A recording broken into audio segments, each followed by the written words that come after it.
मित्रांनो आपण शेतीसाठी कवल्या भरलेल्या आहेत.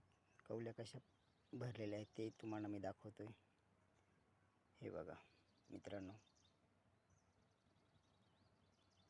या शेतीसाठी आपण कवल्या अशा पद्धती भरतोय. हे दिसतंय का?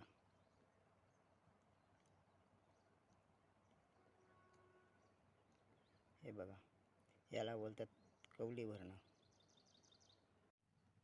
अशा प्रकारे आपण त्याला साईडला, ज्या कवल्या आपण टाकतो त्याच्या साईडला आपण काय करतो की असं गवत जमा करून ठेवतोय. हे बघा साईडला दिसतंय का, आपण गवत जमा केलेलं आहे. ते जाळण्यासाठी आपण जाळल्यानंतर आपण जे पण वरई नागली करणार आहोत ते चांगल्या प्रकारे येतंय. हे बघा दिसतंय का,